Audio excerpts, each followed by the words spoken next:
blameless.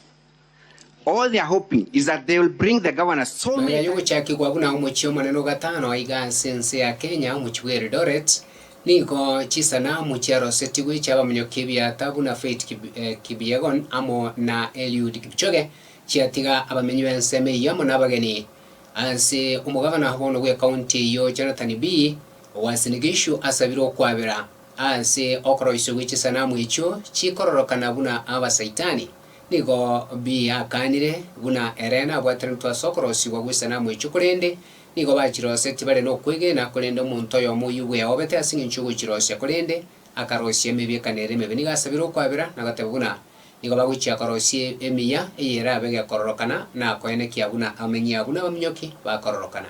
So we expected something really beautiful that represents our athletes who have won over and over again in all the international meets. So na wanasema usinakuja takuwa surprise siku ya jioni hiyo.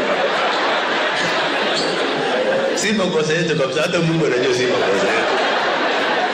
Sasa sasa ile tunafurahi tunaangalia roundabout.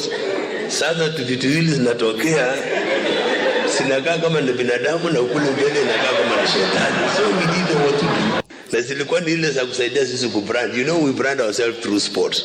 And we are the county of champions through sports. Sasa sura ya Kipyegon ya Faith ilionekana kama nyanga wengine.